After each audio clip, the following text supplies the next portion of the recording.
Okay, in this tutorial I'm just going to do a quick run through of Adobe Audition and just some of the really basic features that you can use. So to start off, when you open up, it's blank, you can't really do much, so you have to drag in an MP3 or a music file, a WAV file or something, and you just drag it in your files here, and then you can drag that onto the big blank space and it'll throw up your waveform and your Hertz signatures. And the first thing you'll probably notice is your effects rack over here, and these just have a whole heap of default like effects that have been pre-made for you. I'll just give you a quick listen to the track so you know what it sounds like when we change it.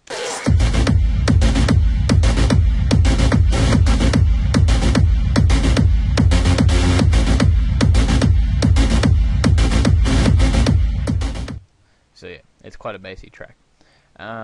We'll just chuck on an AM radio modifier here and it'll probably kill a lot of the bass.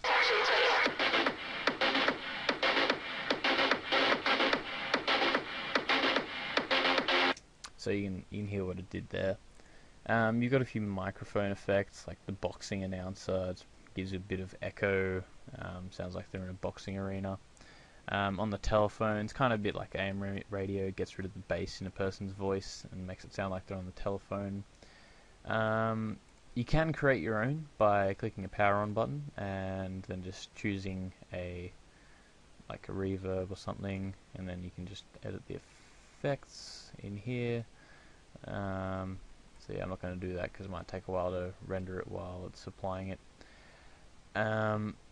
So I'll move on to the multi-track settings that you can do, and it wants you to create a new session, so just hit OK and you create a multi-track. And then what we're going to do is drag in another song that we can mix this one with. So we've got two there. Chuck that one on the first one, and chuck this intro track here somewhere. And now I'll show you how to use the fade in and fade out.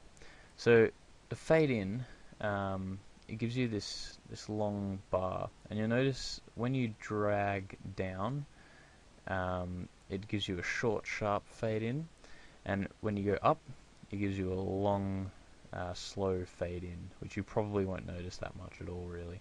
So you probably want to go for a sort of slightly bowed down shape for your fade ins. And you just click on the little squares in the corners wherever they are. It's quite simple. They made it quite handy doing that. So I'm just going to split the track just here by hitting Control K, and I'm going to fade this out completely by the time it gets to this track here, and fade this one in. So let's have a listen to this.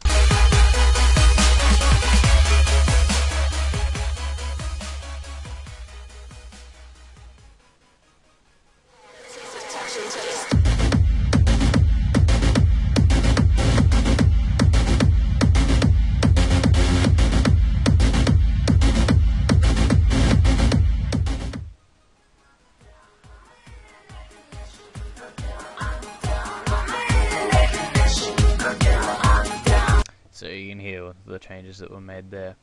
It's almost exactly like fading movie clips together and whatnot, but you're just doing it with sound, so it's quite simple. And that's all I'm going to show you for this tutorial today.